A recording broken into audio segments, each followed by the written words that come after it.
आपको honourable supreme court ने कहा था आप गाइडलाइन बनाओ। उन्होंने ये नहीं कहा था कि आप जनरल को एक्सक्लूड करके गाइडलाइन बनाओ और ओबीसी को इंक्लूड कर लो।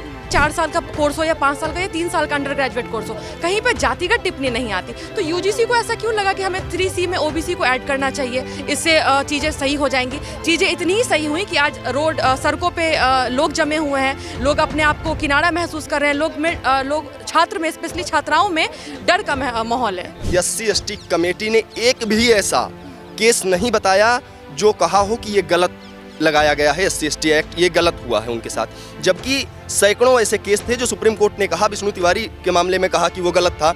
ऐसे बहुत से केस थे। इस नियम के साथ भेदभाव जरूर शुरू हो जाती, इस नियम के तौर पे नए तरीके से भेदभाव शुरू होती। एक टीचर, एक बच्चा, एक स्टाफ यूनिवर्सिटीज़ का, हर लोग में एक डर रहता, एक डर का माहौल रहता। अगर कोई बच्चा नहीं पढ़ाई करता तो उसे नंबर नहीं आना चाहिए, लेकिन वो इस डर से भी उसे पास कर देते, क्या पता कल ये हमें किसी तरह का एलिगेशन लगा दे।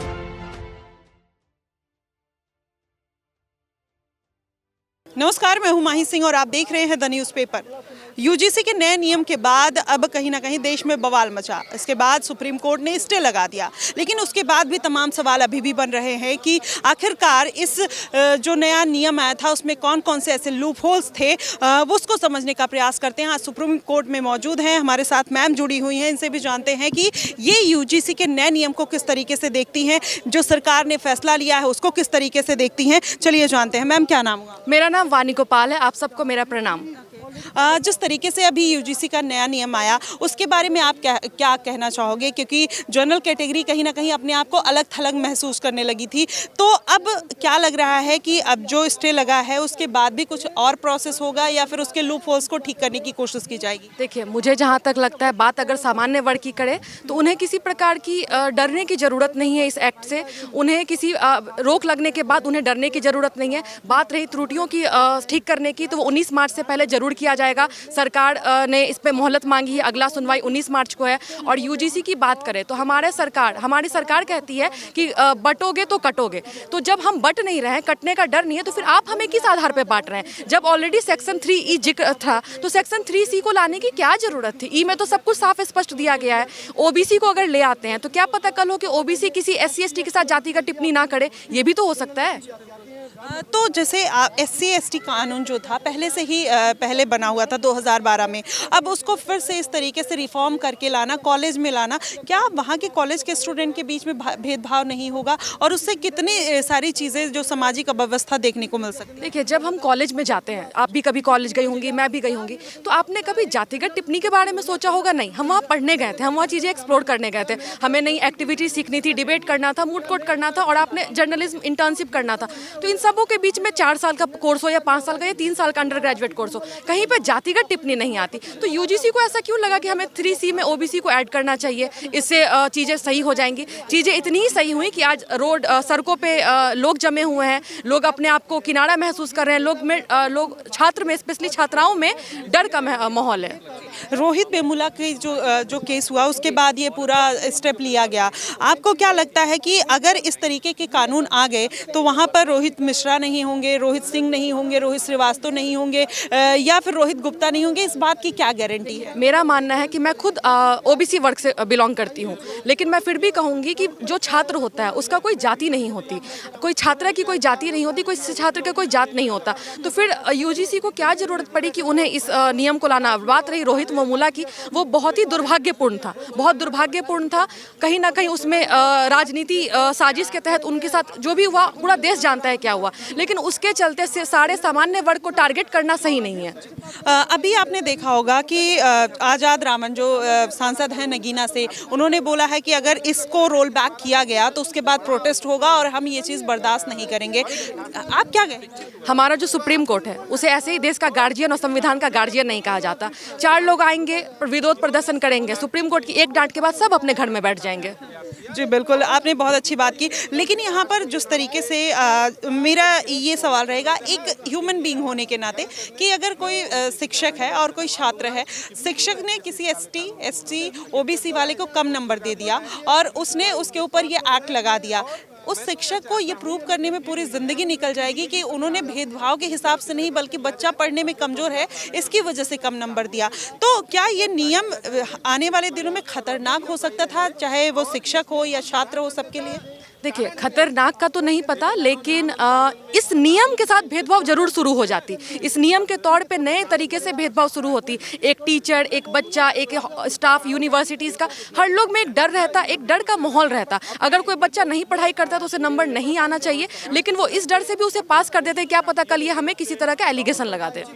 कंचना यादव ने कहा कि 3000 साल से हाँ, जो छोटे कास्ट के लोग हैं उनके साथ भेदभाव हुआ है, गलत हुआ है, तो अब जब हमारी बारी आ रही है तो हम भी फंसाने की कोशिश करेंगे। कैसे देखती हैं उनके इस बयान? ये उनका व्यक्तिगत राय है, आपको उन्हीं से पूछना चाहिए। बाकी मुझे लगता है कि राजनीतिक साजिश होती रहेंगी और सदियों से होती आ रही है और आगे भी होती रहेंगी। हमारे कोर्ट का काम है, हमारे जुडिशरी का काम है कि ऐसे लोगों पे रोक लगाना। आज जैसे अगर इसमें थोड़ी सी भी त्रुटि पाई गई, सुप्रीम कोर्ट ने तुरंत उस पर रोक लगा दी। अगर किसी भी प्रकार की त्रुटि नहीं होती तो सुप्रीम कोर्ट इसे आगे फॉरवर्ड कर देता कि आप बनाइए नियम, कोई दिक्कत नहीं है। और जो बात रही गीदड़ भभकी और जो धमकियाँ देते हैं कि हम ये करेंगे, हम वो करेंगे, तो भाई हमारा कानून बैठा हुआ है। आपके तुच्छेपन के साजिश के लिए हमारा देश नहीं है। देश को बांटने का काम ना करें। इक्वालिटी के लिए अगर देखा जाए तो एक सरफेस पे ऐसा कौन सा नियम होना चाहिए लॉ के हिसाब से, कॉन्स्टिट्यूशन के हिसाब से, जिसमें लोगों में भेदभाव ना हो और जो सदियों पुरानी जो हमारी एक हिस्टोरिकल बैकग्राउंड रहा है उसको अगर खत्म करते हुए 21वीं सदी में सबको समानता के अधिकार पर लाया जाए, तो वो कौन कौन से पॉइंट्स हो सकते हैं आपकी नज़र में? मैम देखिए, ऑलरेडी हमारे संविधान में फंडामेंटल राइट्स दिए गए हैं। उसमें हमारा राइट टू डिस्क्रिमिनेशन दे रखा हुआ है, राइट टू डिस्क्रिमिनेशन दे रखा हुआ है। तो अगर जब हमारे संविधान में इतने साल पहले, आज आज़ादी को 78 वर्ष हो गए हैं, फिर भी हमारे देश में किसी भी प्रकार का भेदभाव देखा जाता है, तो मैम इसमें कानून की त्रुटि नहीं, इसमें लोगों की मानसिकता की कमी है जो इस चीज़ से उठ ही नहीं पाए हैं। क्या जरूरत है सामान्य वर्ग को ओबीसी और SC/ST के साथ भेदभाव करने की, और क्या जरूरत है SC/ST को ओबीसी के साथ भेदभाव करने की, या क्या जरूरत है SC/ST को ओबीसी और सामान्य वर्ग पे भेदभाव कमेंट करने की? कोई जरूरत नहीं है। तो ये लोगों की मानसिकता होती है। आपको क्या लगता है कि कभी भी इस देश में दलितों के साथ इतना भेदभाव हुआ है जितना अभी चंद्रशेखर आज़ाद, रावण या फिर जो उनकी हिमायती हैं, जितना वो छाती पीटते हैं? आप क्या कहेंगे? मैडम, विद ड्यू रिस्पेक्ट, मैं चूंकि दिल्ली विश्वविद्यालय का फाइनल ईयर का फाइनल सेमेस्टर का लॉ फैकल्टी का स्टूडेंट हूँ, बीइंग अ स्टूडेंट ये मेरा सीरियस कंसर्न है कि जो दलितों के एक्चुअल में मसीहा बनते हैं या बनना चाहते हैं, वो दलितों के सबसे बड़े विरोधी हैं। क्यों मैं इस बात को कह रहा हूँ? पूरी जिम्मेदारी के साथ कह रहा हूँ। और ये इससे इतर ये जो ड्रैकोनियन लॉ आया है, इस पर मेरी एक बाइट रहेगी, उसके बाद मैं उस पर कंटिन्यू करता हूँ। इस ड्रैकोनियन लॉ में आपने जो इक्विटी कमेटी बनाई, उसमें नॉन सवर्ण सारे मेंबर रख दिए आपने। आपकी जाहिलियत की हद तब हो गई जब आपने उसमें सारे, आप SC/ST एक्ट बना, SC/ST एक्ट कमेटी बनी। आज तक जब से SC/ST एक्ट बना तब से लेकर के आज तक, पूरी जिम्मेदारी से घोषित रूप से कह रहा हूँ, SC/ST कमेटी ने एक भी ऐसा केस नहीं बताया जो कहा हो कि ये गलत लगाया गया है SC/ST एक्ट, ये गलत हुआ है उनके साथ। जबकि सैकड़ों ऐसे केस थे जो सुप्रीम कोर्ट ने कहा, विष्णु तिवारी के मामले में कहा कि वो गलत था, ऐसे बहुत से केस थे उसमें कहा कि वो गलत था। तो जब कमेटी में आपके लोग हैं, क्या SC/ST एक्ट 1989 के बाद से आज तक कितने अमेंडमेंट हुए? बहुत ज़्यादा अमेंडमेंट हुए। आज तक एक भी ऐसी फाल्स आपको इम्प्लीकेशन नहीं दिखाई गई क्या SC/ST आयोग ने? तो मैं कैसे मानूं कि जो इक्विटी कमेटी बनेगी विश्वविद्यालयों में, मैं दिल्ली विश्वविद्यालय का खुद हूं, कल मैंने इस पर मुखर विरोध किया, मेरे विचार परिवार की सरकार है, फिर भी मैं इसका विरोध कर रहा हूं। क्यों? सड़कों पर आना पड़ रहा है क्योंकि आज आपका अस्तित्व खतरे में है, सामान्य वर्ग का अस्तित्व खतरे में था, इसलिए ऑनरेबल सुप्रीम कोर्ट आए, ऑनरेबल सुप्रीम कोर्ट ने सुना, और सुना ही नहीं बल्कि रिलीफ भी दिया। आज सेकुलरिज्म के झंडावरदार कहाँ चले गए? आ जा करके अपनी बात रखते और प्रूव करते कि हम सही हैं। पता नहीं UGC के चेयरमैन को क्या हो गया था, को शर्म आनी चाहिए। और बोले पॉलिटिकल पार्टी के वो जो सो कॉल्ड इंटेलेक्चुअल बनते हैं, मैं उनको सो कॉल्ड इंटेलेक्चुअल मानता ही नहीं हूँ, क्योंकि वो सेपरेटिस्ट की राजनीति करते हैं। भारत को तोड़ने की बात कर रहे हैं आप, डिविजिबल पॉलिटिक्स खेल रहे हैं आप। इससे भारत 2047 में जब विकसित राष्ट्र के रूप में भारत को देखना चाहते हैं, तो क्या आप जातिवाद के नाम पर बांट देंगे तब आप विकसित राष्ट्र बना पाएंगे? आज आपकी जातियाँ पूछी जा रही हैं, अगर जातियाँ पूछ लो तब आप पर ऐसी इक्विटी कमेटी बना दी जाएगी। जाति पूछना ही क्यों? मैं तो कहता हूँ ना, ये सबसे बड़ी बात आज तक, मैं बहुत ड्यू रिस्पेक्ट एक बड़ी जिम्मेदारी से बात कहता हूँ कि जब से UGC का एक्ट बना 2012 के बाद 2 करोड़ से ज़्यादा पूरे विश्वविद्यालय में, सारे विश्वविद्यालयों को मिला करके छात्र पढ़ते हैं। 378 कंप्लेंट केवल आई थी आज तक, उसमें भी निपटारा हो गया था मैक्सिमम का, उसमें भी कुछ फॉल्स थी। आज अगर फॉल्स कोई इम्प्लीकेशन लगा रहा है आपके ऊपर, तो रेमेडी क्या है जनरल वालों की? इससे तो भारत बट रहा है ना।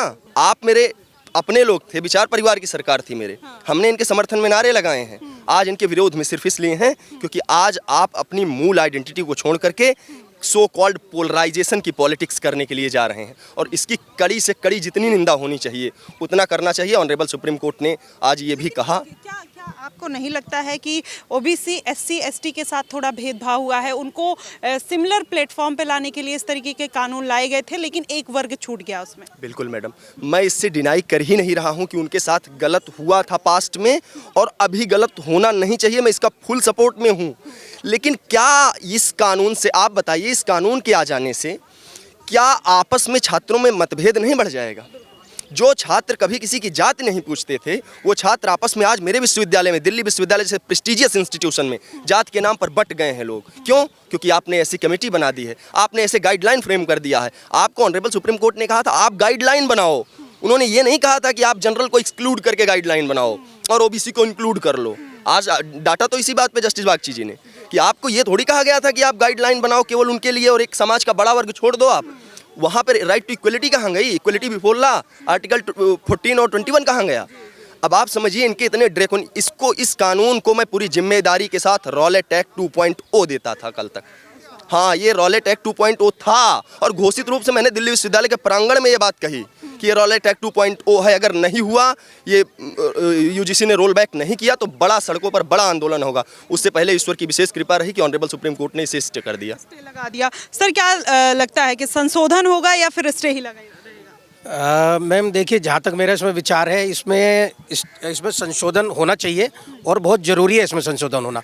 बाकी तो देखिए मैम, सुप्रीम कोर्ट के ऊपर है कि वो किस तरीके से इसको लेते हैं। और जिस तरीके से आज चीफ जस्टिस साहब ने भी और अदर जो हमारे बेंच में ऑनरेबल जजेस थे, उन्होंने आज सरकार को डांटा ही है, एक तरीके से डांटा ही है सरकार को। इससे लगता है कि इसमें संशोधन ही होगा और सरकार को इसमें पीछे हटना ही पड़ेगा। जी बिल्कुल। तो देखिए, यहाँ पर संशोधन की बात भी निकल कर आ रही है। तमाम ऐसे अपने अपने विचारधारा है, लेकिन जो राइट टू इक्वालिटी की बात है, जो आर्टिकल 14 और 21 की बात है, वो कहीं ना कहीं इसमें खंडित हो रहा था, जिसकी वजह से ये पूरा स्टे लगाया गया है। फिलहाल अभी सरकार भी इसको हो सकता है कि रोल बैक करते हुए नजर आए। फिलहाल और लोगों की राय लेंगे। फिलहाल आप इस पूरे मुद्दे को और जो सुप्रीम कोर्ट का स्टे लगा है उसको किस तरीके से देखते हैं, आप हमें ज़रूर बताइए।